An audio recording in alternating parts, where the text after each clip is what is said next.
This story was a scary one that happened to me before. I remember that I was only 10 years old. Horror stories were completely true and they were scarier than rumors at that time. My brother was 2 years older than me. That evening, eating dinner, the two of us sat down to play together. After playing for a while, my mother urged us to sleep because we had to go to school the following day. After listening to my mother, my brother called me to put my toys away and go to the bedroom. Our beds were separate. After my brother told me a fairy tale, we also turned off the lights and went to sleep. I quickly fell asleep. I just slept for a while when suddenly I felt like someone was calling me. I clearly felt my grandmother's familiar figure outside the window. She was calling my name. My eyes were still closed, at sleep, but I answered my grandmother involuntarily. My answer was also unconscious, and I simply answered her call. Strangely enough, I saw my grandmother standing there, staring at me. Everything was so hazy. I tried to open my eyes, but couldn't. I humbly tried to call my brother, but I couldn't. It was like I had sleep paralysis. My brother told me to sleep because he thought I was disturbing him and wanted to ask him to continue telling the story. At that moment, I could still hear my grandmother calling me outside. After that, her call faded away, but I still answered her. I asked if she was my grandmother. However, I still couldn't wake up. Grandma was still outside. She stood there motionless for a long time, but somehow I could see and feel her so clearly. I tried my best to turn around, but my body was stiff, frozen, feeling heavy. My grandma's call got louder and louder. She kept calling me back to her place. The following morning, the sunlight shining through the window woke me up. Accompanied by my mother's call, we need to get up for breakfast and go to school. I sat up, rubbing my eyes, remembering that last night's dream was strange and yet so real. I didn't even know if it was a dream or reality. I turned to my brother and asked him if he heard our grandmother calling outside the window last night. My brother, however, replied that no one had called except for my groans. My brother also emphasized that if my grandmother called me, she would have woken me up, so why call me for that? Besides, it was a third-floor window outside. How could grandma call out there? Then my brother left the room, leaving me with a strange suspicion. But it was truly a third-floor window. How could anyone be standing out there? This story was strange, so it could only be a dream to me. When I went downstairs for breakfast, I still had my doubts about last night's incident. I told my parents what had happened to me, but my mother assured me it was just a dream. My father, he again confirmed it was a dream because I missed my grandmother so much. My grandmother also returned home yesterday. I went to school and also accepted that it was just a dream. However, when I got home that afternoon, I learned the scary truth. As I went upstairs to my room, I saw my mom and dad doing something very confusing. My mother was holding my dad back so he could get him out the window to hang something. I saw a wooden sword suspended by a red string. Even though I was young, I still knew it was a kind of exorcism that I still saw in dramas. I was surprised to ask my parents what they were doing. Why hang that thing outside my window? My mother turned to tell me that the apartment complex was haunted and that someone had fallen to below. Maybe what I saw last night was real and not a dream. In the morning, the janitor, while cleaning, discovered a child laying motionless on the ground. He panicked and ran to find the boy still alive. This boy was from the 4th floor above my family's apartment. An ambulance quickly arrived. The boy was taken to the car in an unconscious state. Everyone was confused as to why a child would fall from the 4th floor of the apartment building. When the child's parents heard the news, they immediately quit their jobs and ran to the hospital. Fortunately, The child fell into a soft mound of soil and vegetation, so they were only soft injuries, not life-threatening at all. When he regained consciousness, the boy told his parents a scary story he had encountered. While he was sleeping in his room, he heard a familiar voice outside the window. He realized it was his grandmother's voice. Unconsciously, he sat up. Because he recognized the voice of his loved grandmother, he had no doubts that it was her. The boy dimly went to open the window and asked in surprise why his grandma was calling him at that hour. Suddenly, a scary, pale, white-eyed face appeared. At this point, the boy realized that she was not his grandmother, but some terrifying figure. The older woman grabbed his hand and pulled him to below. Everything happened so fast that it took him by surprise. By the time he woke up and realized that this was a fourth-floor window and his grandmother had long since passed away, it was too late. He fell straight down. When my mother told me this, I got goosebumps. If so, did I meet a ghost last night? And did she disguise herself as my grandmother to lure me out the window? I have heard a lot about the legend of the apartment lady, but this time I did not expect to encounter anything like that. It was said that she could fake the voices and even the shapes of children's relatives and lure them to jump out of windows. Therefore, my father had to hang a wooden sword in front of the door to ensure our safety and prevent that woman from appearing again.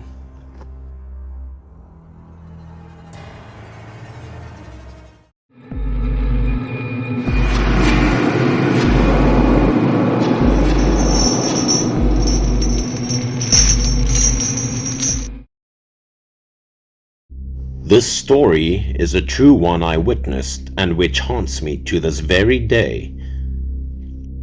When I was in middle school, I attended a gifted boarding school in the district.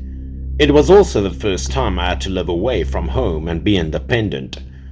The dorm room I stayed in had 4 students, including one named Ben. He was eccentric, just lounging around in his room all day. Even though I asked him out to play football, he refused time and time again. He seemed to have a hard time getting along with anyone.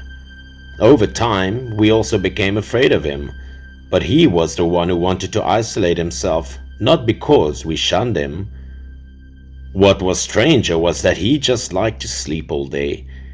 At the end of class, he would turn back to his room, climb into bed and sleep, as if sleeping was his only passion. A month later, something scary started happening to us. That night, I was sleeping when I heard strange noises. It seemed that the sound of the door opening was waking me up. I became curious and thought it must be one of the friends in the room getting up to no good in the bathroom. However, that day I still smelt a burning smell from somewhere. I sat up immediately, grabbed the flashlight from under the pillow, and shone the light around. I also asked, "Who's there? Or if you're just going to the bathroom, don't be so noisy." I shined my flashlight at Ben's place, but he was nowhere to be found. I thought it was true that he just went out to go to the toilet. My voice woke the other 2. Everyone was sleeping and told me not to pay attention to what Ben was doing because he must have had a stomachache, and that was why he smelled like that. Then we didn't think much of Ben but laid down and continued to sleep. It was quite cold that night. Near morning I suddenly woke up because I felt the need to urinate and decided to go out to the bathroom. I looked over at Ben's bed and was amazed. Ben hadn't yet come back. The door was still open. Why was he out all night? I walked out slowly. I would go to see what was wrong with Ben. This guy had a lot of weird actions, but after all, he was still my roommate. I should take care of him too, of course. As I neared the door, I suddenly heard footsteps. At this point, Ben walked in. His face looked quite tired. I called to him, Ben, do you have diarrhea or something? The crime of eating so much, hey? Your face looks so unsightly. This time, however, Ben did not say anything. His face was like a lost soul, not responding to my words as he kept walking. It felt very strange. Normally Ben would answer anything I asked, but that day his attitude was very strange. I did not know what was happening. As I looked at him, I realized he was walking very strange. Even when Ben climbed into bed, he did not take off his slippers. He was really eccentric. I thought of going over there to tell him to take off his sandals, but at the time, I wanted to pee, so I just ignored him. The following day, I decided to tell the story of Ben to two of my roommates and ask them all to see where Ben went. I assumed he was sleepwalking. As I expected that night, the door opened again. Ben walked out with a strange gait. The three of us were curiously watching from behind, wondering if this guy was doing something shady, or was he really sleepwalking as I guessed. There was indeed something shady. Ben didn't go to the bathroom but walked past it. He then walked up the stairs as we slowly followed. Ben continued to walk up to the 4th floor with a lost soul, then to the 5th floor. Again, our dorm room had 5 floors and we were on the 3rd floor. Because the number of students was not that much, the 4th and 5th floors were empty. We felt curious. What was Ben doing there? Above the 5th floor was empty space, darkness, where the air was cold and the musty smell was creepy. When we got there, Ben was nowhere to be found. We felt weird, knowing that he was there. How could he disappear so fast? But just then suddenly a girl's cry rang out at the end of the corridor, accompanied by a scary interrupting voice. We felt chills down our spines. This place was a male dormitory, so why was there a female up here? Maybe they were ghosts. Just thinking about it, all three of us got goosebumps. We gathered courage and walked to the room at the end of the hallway. We wanted to go to where the crying was coming from.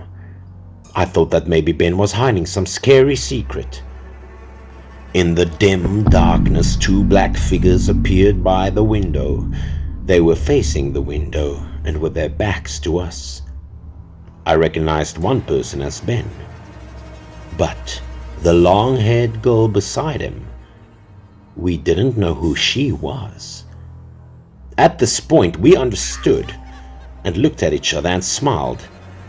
It turned out that Ben was secretly dating a girlfriend in this area. We didn't expect a shy guy like Ben to have a girlfriend. As if he heard our laughter, Ben suddenly turned his face. However, the strange thing was, where was the girl standing next to him? The three of us went inside the room. I cheerfully teased Ben that he had a girlfriend and refused to introduce her to us. He secretly met up here late at night. Is that what you were doing, Ben? However, when we shone the flashlight into the room, we did not see their girlfriend, but she was just there, right there. We curiously shone the light across the room to look for her, but there was absolutely no one there. What the hell was going on? I walked over and looked out the window. Strangely enough, this was the 5th floor area, empty of all people. Did we get dizzy just then? Ben was still standing motionless and neither spoke nor answered our questions. I pointed my flashlight at him. It was scary that Ben's face became very strange. He was crying and his eyes were white. What was really strange was that the tears kept coming from his eyes, as it turned out that he was the one crying all the time. All three of us were startled when we saw Ben's scary expression. So all the noises were coming from Ben, and we didn't see any girls in the room. One of us thought that Ben was sleepwalking. He even asked if he should wake up. Before he could finish his sentence, he reached out and took Ben's shoulder. But the unexpected thing happened. Ben collapsed immediately, unconsciously. After seeing the scene in front of them, everyone was scared and quickly called for help. Then I heard from the manager again that Ben had a history of sleepwalking and had only recently gotten worse. The hospital later reported that Ben's life was not in danger, but his health was deteriorating. The strange thing was that the dormitory manager told us not to spread the scary story around. I also didn't know if Ben's sleepwalking was real. And who was that girl standing next to him? This was all still a mystery to me.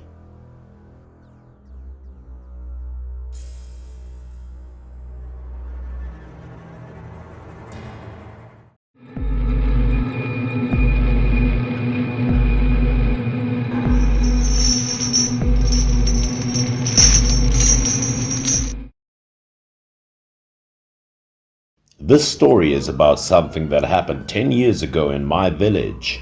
One day we heard the sound of an ambulance and saw a crowd gather around some accident that occurred.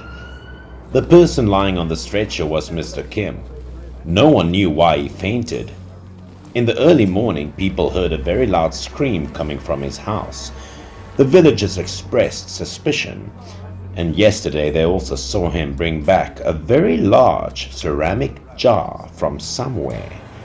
They suspected that what happened to Mr. Kim had something to do with that jar. After the ambulance had left, the villagers still gathered and gossiped about it. Some even said that Mr. Kim must have encountered some sort of ghost. Yesterday morning, Mr. Kim alone carried a hoe to the cornfield area to hoe and sow new seeds. This area was along the riverside in the village.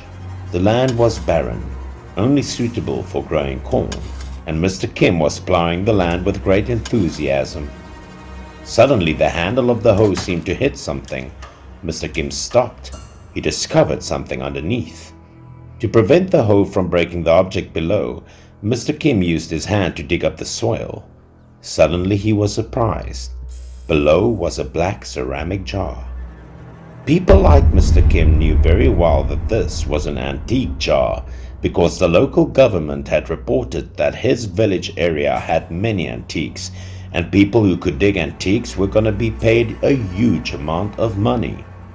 It took a while for Mr. Kim to dig up the jar. He poured out all the soil inside, but at the moment he didn't notice that there was some strange debris inside. He was quite nervous. Mr. Kim quickly slung the jar over his shoulder, hoping that no one would see it.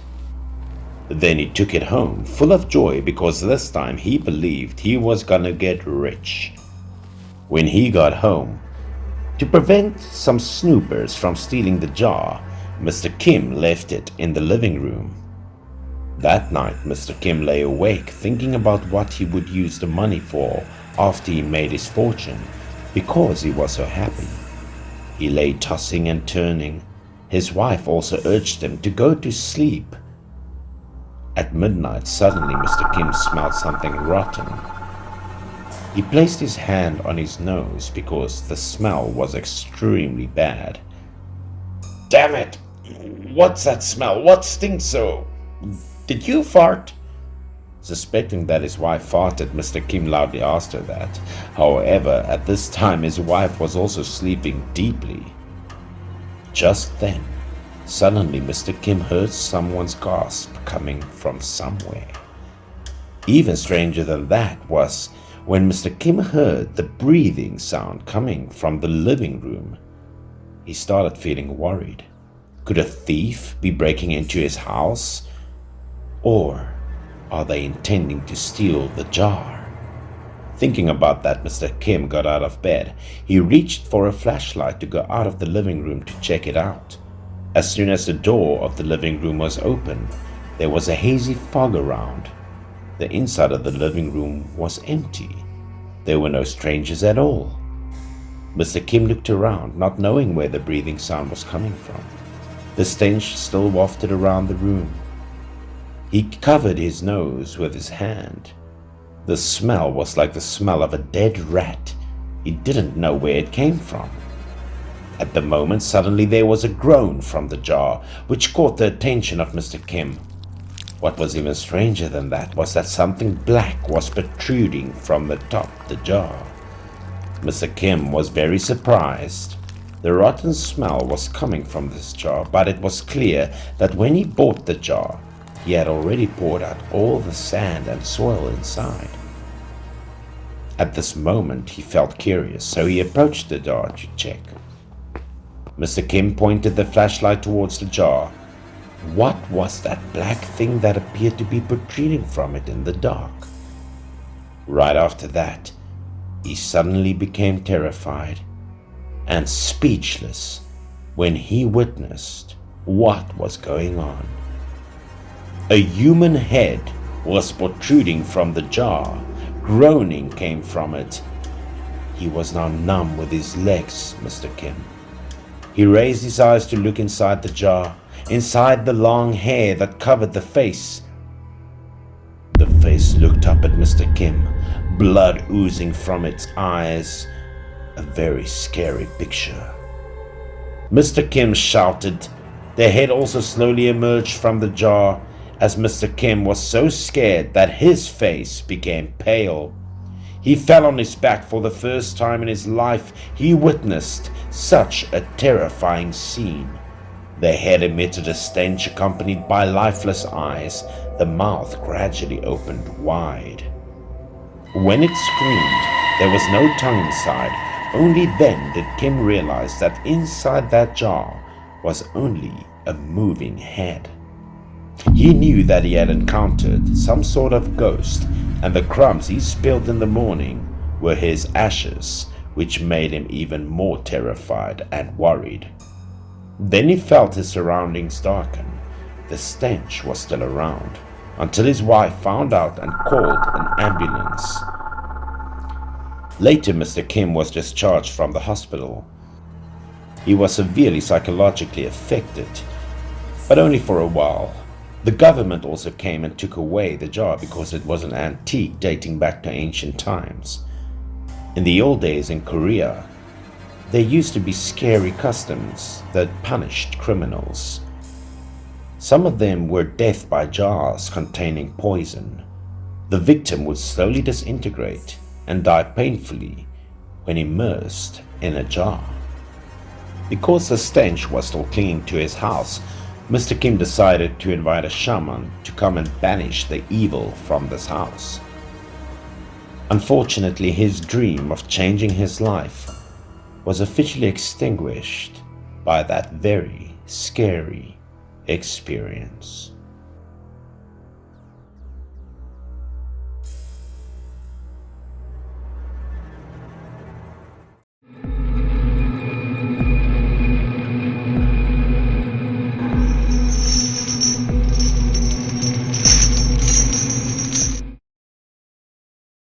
I had a close colleague.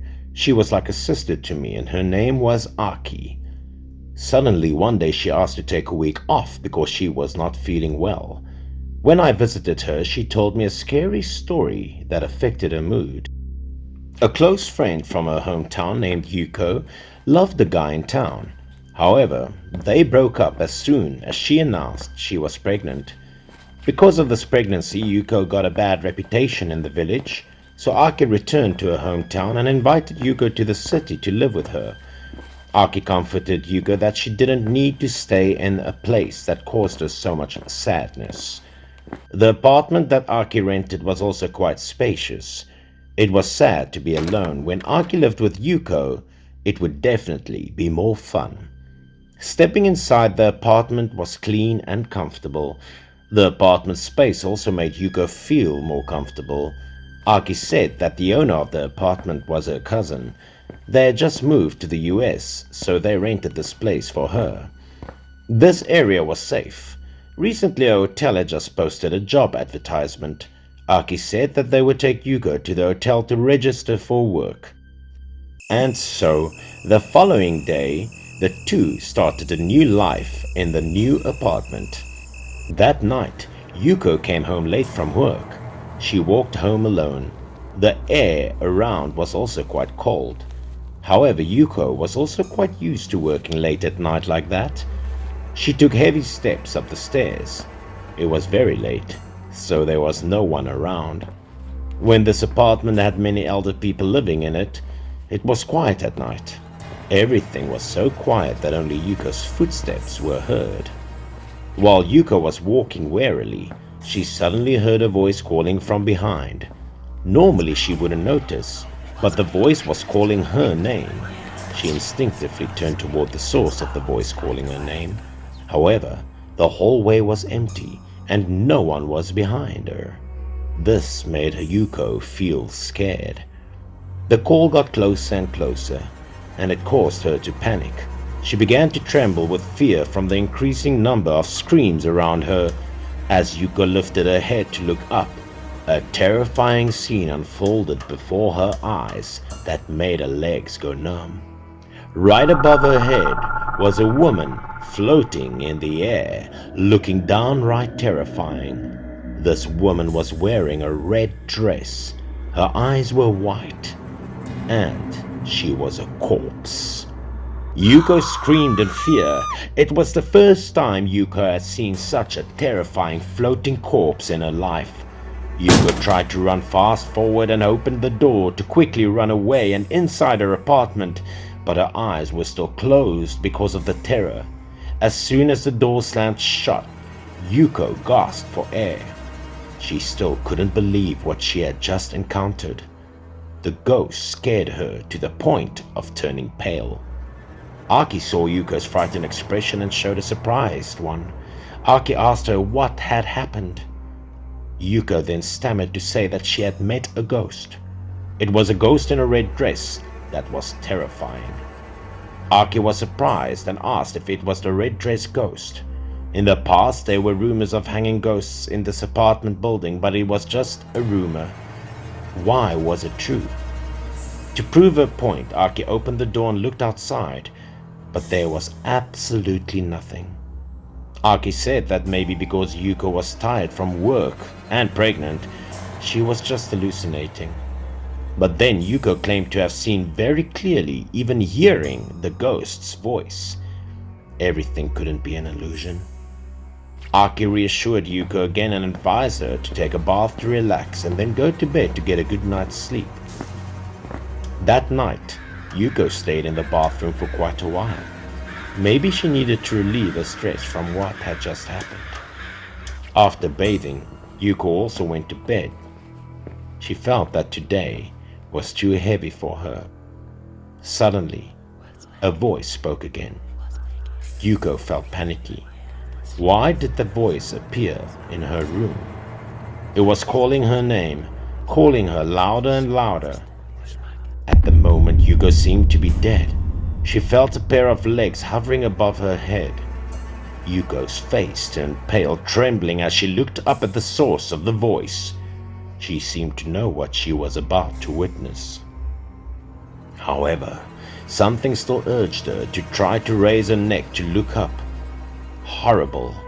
The red-dressed ghost was on top of her head and looked at her with lifeless eyes. Yuko was so scared that she hugged her head and shouted. Immediately, Aki rushed to open the door and asked what had happened. At that moment, Yuko was shivering, on the floor, looking terrified. She didn't understand why that ghost kept stalking her. Yuko burst into tears and told Aki what she had just witnessed. She assured Aki that it was not an illusion. It was a woman in a scary red dress. That night, for Yuko's peace of mind, Aki slept with her. Aki understood that perhaps due to psychological pressure, Yuko had psychological problems too. What a poor girl. The following morning, the apartment complex suddenly became noisy. Aki was woken up by a noise. She turned to see Yuko, who was no more. Aki thought Yuko must have woken up early to get ready for work. However, there was a scream coming from outside, followed by more frantic screams.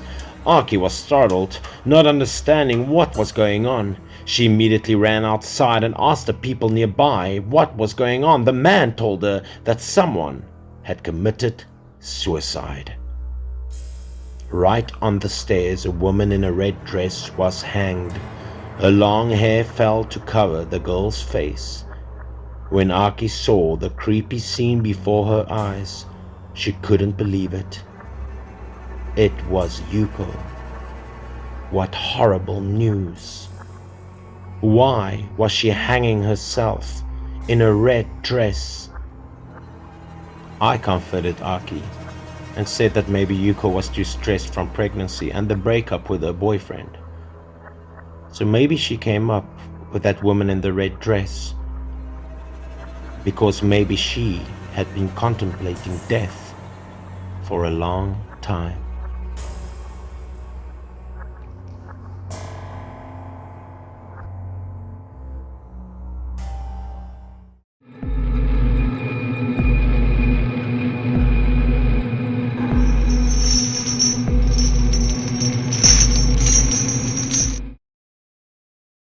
On the occasion of returning to my hometown to visit my family, that day I had an appointment with a close friend of my class to drink wine. While drunk, he told me about a terrifying true story that he had encountered. My friend's name was Jin. One day, his girlfriend suddenly broke up with him after 3 years of dating. Because he was so bored, he invited his colleagues out to sing and drink to relieve his sorrows. The company friends with Jin were passionate about singing. The lyrics seemed to cut into the heart of a person who was lovesick like Jin. However, Jin still sat there and was sad. Jin also didn't want his friends to know that he was dumped by his lover. But the more he thought about it, the more the lyrics cut into his wound. This heart has always been for you, but why did you say goodbye so harshly? A friend saw Jin sitting sadly. He gave Jin the microphone and asked Jin to sing a song. He even joked, "Hey Jin, why do you look like you just got dumped, man? Cheer up! You want to sing a song?" As if he had been resentful for a long time, Jin felt like he was touched by pain. He burst into tears. It seemed that the alcohol had an effect on Jin and made him express his feelings. Jin cried loudly so that his two friends were embarrassed for him. They tried to calm him down. That night, after releasing all his sadness through songs, Jin said goodbye to his two colleagues and left. The two friends also did not forget to comfort Jin, and everything would be fine. When sending two friends to the taxi, Jin also slowly walked home. His state of mind now turned terrible again. Jin and his girlfriend had been in love since they went to college together and shared a lecture hall. The two were attached for life, and they had a beautiful love that they shared with one another. However, after graduation, it seemed that things changed, with many temptations in society that made their feelings different. Jin was unable to do anything else. While he was thinking about those years, Jin almost arrived at home. Suddenly, a girl passed by him, causing him to stop. The figure was familiar.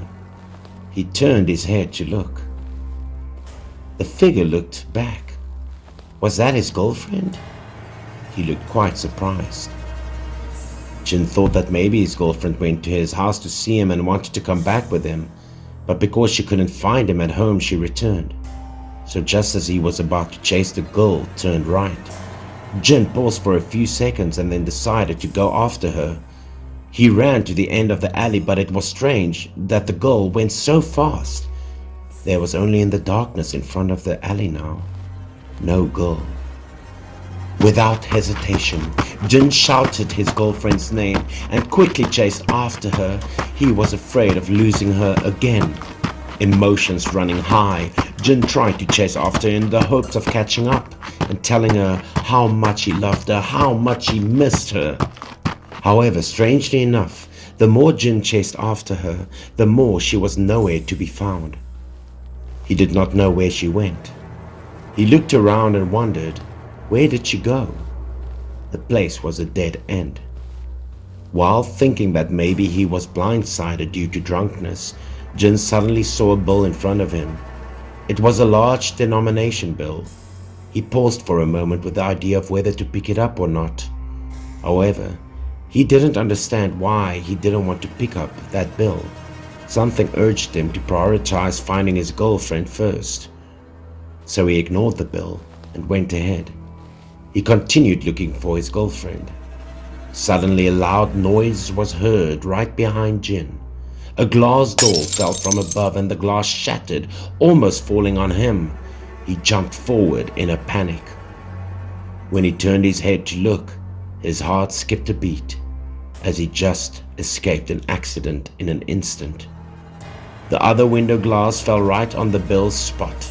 If Jin had bent down to pick it up, the window would have fallen on him. Reflexively, Jin looked up to see which house was so careless. However, he discovered that this was an old apartment complex in the process of being cleared, and no people were living there. The weirder thing appeared again. He turned pale. What the hell was going on? The fairy note that had turned into a piece of paper. It was a high denomination note just now, right? Even more terrifying, looking closely at it, Jin discovered that it had become the money of the underworld. Why was there money from the underworld here? He looked up again, this time even more worried. Where the window used to be, something or someone appeared to be looking down at him. The figure of a girl appeared more clearly. She was slowly moving. He realized it was a female ghost. Her body was covered in blood, her eyes were white, and she was looking at him with a scary expression. He was dumbfounded. This time he realized that he had encountered a ghost. He ran out of the alley as fast as possible.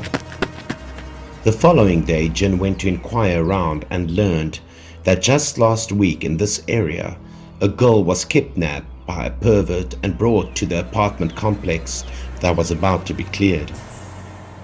The poor girl was raped and thrown down through the window. A funeral was held for her, and banknotes and bills were thrown to pay for her way to the underworld.